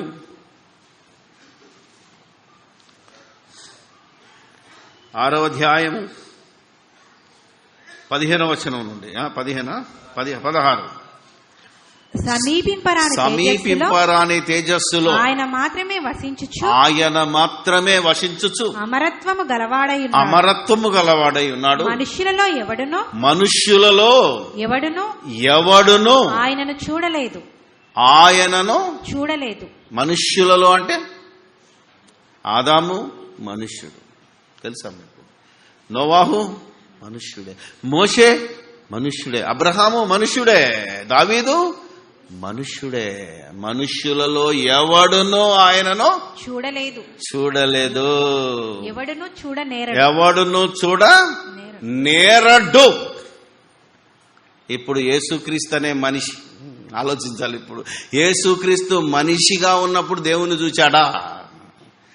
ఇది ప్రపంచానికి అర్థం కావాలి. ఆయన దేవుడు అండి, ఆయన మహానుభావుడు అండి, ఆయన దేవుడిని రోజు చూసుకుంటా మాట్లాడండి. ఎవడు చెప్పాడు నీకు? బైబిల్లో లేదే. యేసుక్రీస్తు అనే నరుడు, మనలాంటి మానవుడు బతికున్నప్పుడు ఏం చేశాడో యోహాను రాసిన సువార్త. ఆయన చెప్పిన మాట వినండి, బైబిల్ నమ్మండి, నా మాట కాదు, పనికి వాళ్ళ మాటలు నమ్మకండి. ఇది దేవుని ఆత్మచేత వ్రాయబడిన మాట. ఇది యోహాను రాసిన సువార్త, యోహాను గారు రాసిన సువార్త. ఎవరైతే యేసు రొమ్మున ఆనుకున్నాడో, యేసుకు ప్రియ శిష్యుడో, ఆయన మాట చెప్తున్నాను నేను. 38వ వచనం చూస్తే మతిపోతుంది ఈరోజు ఈ బోధక సమూహానికి, క్రైస్తవ సంఘానికి, లేదా విశ్వాసులందరికీ. ఏ మానవుడు, అందుకే హృదయ శుద్ధి గలవారు ధన్యులు, వారు దేవుణ్ణి చూచెదరు అంటే యేసు ప్రభువు కూడా ఇక సిలువెక్కే ముందు ఆకాశపు వైపు కన్నులెత్తి తండ్రి అని పైకెందుకు చూశాడు? ఆయన రోజు చూసేవాడైతే, అవునా కదా? మీరు ఆలోచించాలి. ఆలోచిస్తే మీకు అర్థం ఉంటుంది. 38 చదవండి. 5:37 నుంచి 8:37. మీరు అబ్రహాము సంతానమని నాకు తెలియను, ఆయనను మీలో నా వాక్యమునకు చోటు లేదు గనుక నన్ను చంప వెతుకుతున్నారు. నేను నా తండ్రి యొద్ద చూచిన సంగతులు, వాట్ ఎ వండర్ఫుల్ వర్డ్. నేను నా తండ్రి యొద్ద చూచిన సంగతులు, జగత్తు పునాది వేయబడక మునుపు నీ యొద్ద నాకు ఏ మహిమ ఉండెనో ఆ మహిమతో నన్ను మహిమపరచును అన్నాడు. అంటే ఈ భూలోకానికి రాకముందు దేవుని యొద్ద దేవుడై ఉండి ఏ సంగతులైతే దేవుణ్ణి ఏదైతే చూశాడో అది జ్ఞాపకం పెట్టుకుని చెప్తున్నాడే తప్ప నా తండ్రి దగ్గర చూచుచున్న సంగతులని మాట్లాడలేదు. ఇట్స్ పాస్ట్ టెన్స్, చూచిన అని ఉంటుంది. ఏమండి, అలాగే ఉందా బైబిల్లో? నేను నా తండ్రి యొద్ద చూచిన సంగతి, నా తండ్రి యొద్ద, అందరూ చదవండి అంకుల్, చూచిన అని ఉంటుంది. ఆలోచించాలి. తండ్రి, నువ్వు నా మనవి వింటున్నావని నాకు తెలుసు, కానీ బుద్ధి లేని వాళ్ళు వింటలేరు కనుకనే ఈ లాజరును లేపని ప్రార్థన చేసిన విషయాన్ని కూడా మీరు జ్ఞాపకం చేసుకోండి. తండ్రితో ప్రార్థన చేస్తున్నాడు, ఆయన పొందుతున్నాడే తప్ప తండ్రిని చూడలేదు. ఎందుకంటే ఏ నరుడును నన్ను చూసి బ్రతకడు. ఒకవేళ యేసు ప్రభువే శరీరంలో ఉండి ఆ కళ్ళతో చూసింటే ఆయన అప్పుడే చావాలి, సిలువలో చావాల్సిన అవసరం లేదు, చనిపోయేవాడు కాదు. ఇంత జ్ఞానం నీకుంటే హృదయ శుద్ధి గలవారు ధన్యులు, వారు దేవుణ్ణి ఎప్పుడు. ఇక్కడ నువ్వు హృదయ శుద్ధి కలిగితే చచ్చిన తర్వాత దేవునితో సహవాసం. మన్నైనది వెనుకటి వల్లే మన్నైపోవాలి. ఆత్మ తాను దయచేసిన దేవుని యొద్దకు చేరిన రోజున దేవుణ్ణి చూస్తాం. ఆ నమ్మకంతో, ఆ నిరీక్షణతో, ఆ హోప్తో నువ్వు ఈ సంఘంలో సభ్యుడవై నీ ఆత్మ విషయమై దీనుడవు కా, దుఃఖపడు, సాత్వికుడవు, కనికరము కలిగిన వాడవు. ఇవన్నీ ఉంటేనే నువ్వు దేవుణ్ణి చూస్తావు, నీకు పరలోకంలో స్థానం ఉంటుంది. ఇన్ని విషయాలు ప్రారంభంలో చెప్తున్నాడు ప్రభు. ఎందుకంటే బేసిక్ వేయాలి ఇది. కానీ ఈరోజు వచ్చిన వాళ్ళందరూ గర్వాఫీసులకు ఎందుకు వెళ్తున్నారంటే మీకు ఇది దొరుకుతుంది, అది దొరుకుతుంది అని ఆశ చూపించి వీళ్ళు పిలుస్తున్నారు. ఏది నెరవేరకపోతే వాడు మళ్ళీ గర్వాఫీస్ అంటాడు. నువ్వు మళ్ళా వాపసుకి వెళ్ళడానికి వీల్లేదు, ఇక్కడే ఉండాలి అంటే నీ బేసిక్. అందుకే తెలుగులో సామెత ఉంటుంది, అంత్య నిష్ఠూరం కంటే ఆది నిష్ఠూరమే మేలు. వస్తే ఇప్పుడే డిసైడ్ చేసుకొని రా, వస్తే వచ్చినోడి, పోతే పోయినోడి. ఇలా వచ్చినోడు నిలబడతాడు సంఘంలో, ఇలా వచ్చినోడే ఎత్తబడతాడు. ఇలాంటి క్యారెక్టర్ ఇది విని అర్థం చేసుకున్నవాడే సంఘంలో సభ్యుడవుతాడు. ఈ బోధ చేస్తున్నాం కాబట్టే మనకి 50 మంది లేరు ఇక్కడ. అర్థమైందా లేదా? అదే తప్ప నువ్వు నేను ప్రార్థన చేస్తానంటే 100 రూపాయలు పెట్టు, కళ్ళు తెరిచిలో 200 అదంటే ఈ మొత్తం ఈ గ్రౌండ్ కాంపౌండ్ గుల్లగొట్టాలా, మనం అందం కట్టగలం, ఆ రోడ్డు దాకా కూడా పెంచుకోగలం మాయ చేస్తే. ఆలోచించాలి మనం. ఆలోచిస్తే అర్థమవుతుందా? సమాధానపరచువారు ధన్యులు, సమాధానపరచువారు ధన్యులు, వారు దేవుని కుమారులు అనబడుదురు. వారు దేవుని కుమారులు. అంటే యేసుక్రీస్తు దేవుని కుమారుడుగా, ఈయన నా ప్రియ కుమారుడు, ఈయన యందు నేను ఆనందించుచున్నాను అని సర్టిఫికెట్ ఎప్పుడు పొందాడంటే ఆయన మనకు సమాధానమై ఉండి అటు ఉభయులను ఇద్దరిని ఏకం చేశాడు, అటు ఇశ్రాయేలును ఇటు అన్యులను ఏకం చేశాడు. అది ఎఫ్సి పత్రికలో ఉంటుంది. కాబట్టి ఆయన అందుకే సమాధానకర్త అని ఆయనకి ఇవ్వబడింది. కనుక నీవు కూడా సమాధానము పరచబడువారా, ఏమన్నాడండి? సమాధాన పరచువారు అంటే నువ్వు ఒకరిని సమాధాన పరచాలి అంటే ముందు నీకు సమాధానం ఉండాలి. That is most important. అందుకే నెక్స్ట్ సబ్జెక్ట్ ఒకటి ఉంటుంది. ఈ సెమినార్ కాక వచ్చే సెమినార్ పెడుతున్నాం చూసారా, అది నవంబర్లో పెడుతున్నాం. మార్పు క్రైస్తవులక అని ఒక మంచి సబ్జెక్ట్ ఉన్నది. టైటిల్ చూపిస్తాను మీకు. ఏమనుందా? నిన్న సబ్జెక్టు పేరేదో రాశాను కదా, మార్పు సమాజానికా క్రైస్తవులక. రాబోయే సెమినార్ నేమ్ అది. ఎవడు మారాలి? ఫస్ట్ ముందు నువ్వు మారాలి. దేవుని వాక్య ప్రకారంగా నువ్వు మారితే, నువ్వు వాక్యంలో ఉంటే పక్కోడు పరిగెత్తుకొని వస్తాడు. నువ్వు మారక రండి రండి అని నువ్వు ఎన్ని చప్పట్లు కొట్టినా ఎవరు రాడు. ఆలోచించాలి. అందుకనే ఈరోజు సమాధానపరచాలి అంటే నీకు సమాధానం ఉందా? అసలు ఏ సమాధానం కావాలి? శరీర సంబంధమైన సమాధానమా, ఆత్మ సంబంధమైన సమాధానమా? ఈ లోకంలో దుఃఖం వచ్చినా, రోగం వచ్చినా, బాగా కాకపోయినా నాకు పరలోకం దొరుకుతుంది అనే సమాధానం. ఇలా నువ్వు పొంది ఇతరులకు కూడా అదే సమాధానం కలుగజేస్తే అప్పుడు నువ్వు దేవుని కుమారుడు, అప్పుడు దేవుని రాజ్యంలో సభ్యుడు. పరలోక రాజ్యము నీదే, నాదే, మనదే. తీదే అంటే మరి నేనేమైపోవాలి, అందుకని మనదే అందాం. అందుకని పరలోక రాజ్యం మనది, వారిది అన్నాడంటే మనది. సో అంతవరకు ఎత్తుకు ఆలోచించాలి మనం. ఓకే, ఇక తర్వాత అన్ని సింబల్.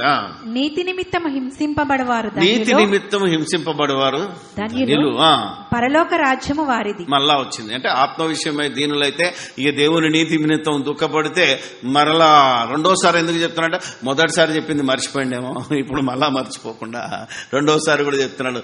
నా నీతి నిమిత్తము నువ్వు దుఃఖపడితే, నువ్వు బాధపడితే, బాధతో ఉంటే బాధలో సంతోషాన్ని వెతుక్కొని నెమ్మది పొంది సమాధానం పొంది అనేకులను సమాధానం ఇచ్చి నువ్వు తృప్తి పొందితే నువ్వు ధన్యుడవు. సంఘంలో నీకు సీటు గ్యారంటీ, పరలోకంలో నీకు స్థలము గ్యారంటీ. ఆ తర్వాత నా నిమిత్తము జనులు మిమ్మును నిందించి హింసించి నీ మీద అబద్ధముగా చెడ్డ మాటలెల్లా పలుకున్నప్పుడు మీరు ధన్యులు. చూసారా? ఆలోచిస్తే ఇది అద్భుతమైన, ఇది అనుభవిస్తే తెలుస్తుంది. ప్రతి ఇంట్లో జరుగుతున్నది అది. ఆలోచించాలి. ప్రతి కుటుంబంలో ఉన్నది అది, ప్రతి సంఘంలో ఉన్నది అది. కాబట్టి జనులు ఆలోచించగలిగితే నీతి నిమిత్తం ఒకవేళ సువార్తకి వెళ్ళామనుకో, ఇంతసేపు ఏం చేసినా అనుకో అయిపోయినట్టే మన బతుకు. అలాంటి వాటిని కూడా భరించాలి మనం. నిజంగా చేసినవాడు ఎవడో దుర్మార్గుడు, వాడి గురించి మనకు బాధ లేదు. నిజంగా మనం దివారాత్రులు ఒక్కొక్కసారి ఎంత రాత్రి వస్తామో తెలియదు. రాత్రి వచ్చినప్పుడు తాళం వేసుంటుంది, ఎంత కొట్టినా లేవరు. అవునా కదా? మేలుకున్నా లేవని పరిస్థితులు కూడా ఉంటాయి. ఆలోచించాలి మనం. అందుకే నీతి నిమిత్తము హింసింపబడేవారు ధన్యులు, జనులు మీ మీద ఎల్లప్పుడూ అబద్ధపు మాటలు పలికితే. జాషువా ఆలోచించాలి మనం. అవునా కదా? ఆలోచిస్తే పరలోక రాజ్యం మనది, దేవుని రాజ్యమే మనది. కాబట్టి ఇలా నువ్వు సాత్వికుడవై, దీన మనసు గలవాడవి, దేవుని కోసం, దేవుని రాజ్యం కోసం ఎన్ని హింసింపబడితే నీదే పరలోక రాజ్యం, నాదే పరలోక రాజ్యం, మనదే పరలోక రాజ్యం అని యేసు ప్రభు చెప్పెళ్ళాడు. రానప్పుడు చెప్పెళ్ళాడు. వచ్చిన తర్వాత నువ్వు ఉన్నవో లేదో చెక్ చేసుకోవాలి.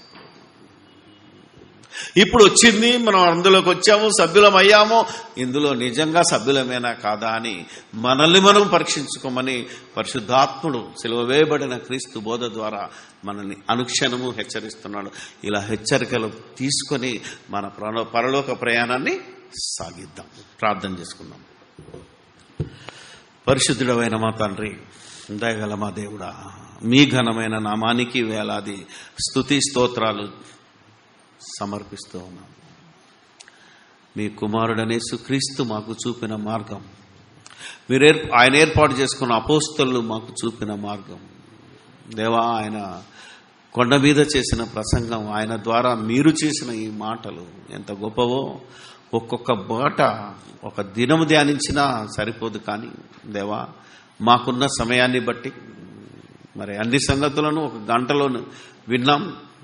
అర్థంగాని వారు ఎవరైనా ఉంటే మరలా ఇంటికి వెళ్ళి ఒక్కొక్క వచనాన్ని మరి బైబిల్ అంతటితో సరిచూసుకుంటూ, అనేక రెఫరెన్స్లతో సరిచూసుకుంటూ తృప్తి పొంది నీ కుమారుడి రాజ్యంలో లేదా నీ సంఘములో ఉన్నామనుకుంటున్న ప్రతి వారు దీని ప్రకారంగా, ఈ బోధ ప్రకారంగా బ్రతకగలుగునట్లు, బ్రతికి నీ సన్నిధికి చేరగలుగునట్లు, అనేకులకు మార్గము చూపగలుగునట్లు, ప్రతి వాని మోకాలు యేసునామములో మీ ముందు వంగునట్లు చేయగలుగునట్లు మాకు ఆరోగ్యాన్ని దేవా, ఆలోచనను, ఆయుష్ను, బలాన్ని, శక్తిని, సమస్తాన్ని, సమస్త విధములైన అనుభవ జ్ఞానముతో మేము బ్రతకగలిగే భాగ్యాన్ని, మీ ఆత్మ సహాయాన్ని మాకు అనుగ్రహించమని, విని మోసపోయే వాళ్ళం కాకుండా విన్నదాని ప్రకారంగా ప్రవర్తించు వారమై ఉండగలుగునట్లు మీ ఆత్మ సహాయాన్ని దయచేయమని మా ప్రభువైన యేసుక్రీస్తు పేరటి ప్రార్థన మీకు సమర్పిస్తున్నాము మా పరమ తండ్రి. ఆమేన్.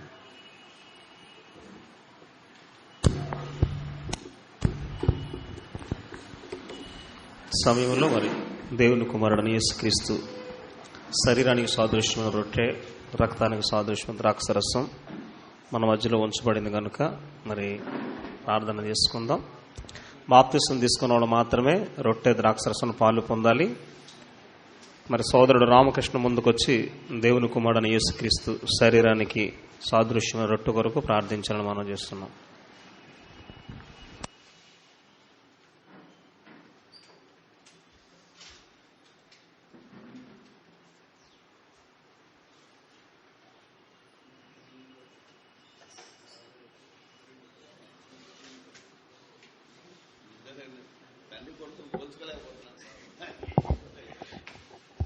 ప్రార్థన చేసుకుందామండి.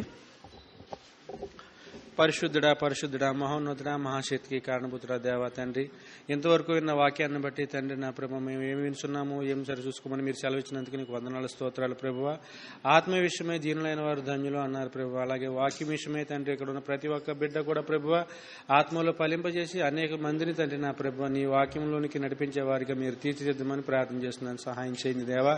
అలాగే నాయన మరి మా పాపాల నిమిత్తం తండ్రి నా పరలోకం నుండి దిగి వచ్చిన నీ కుమారుడు క్రీస్తు శరీరానికి సాదృశ్యమైన ఈ రొట్టె కొరకు ప్రార్థన చేస్తుండగా ఇక దీన్ని తీసుకున్న ప్రతి ఒక్క బిడ్డ తండ్రి సోమరు వలె కాక తన బ్రతికిన కాలంలో ప్రభువ నీ సువార్తను యేసుక్రీస్తు లోక రక్షకుడని దేవుని కుమారుడిని ఒప్పింపజేసే వాక్యాన్ని బోధించే వారిగా అందరినీ దీవించండి, ఆశీర్వదించండి దేవా తండ్రి నా ప్రభువ. నీ మార్గంలో నడవాలంటే నీ వాక్యంలో బ్రతకాలి.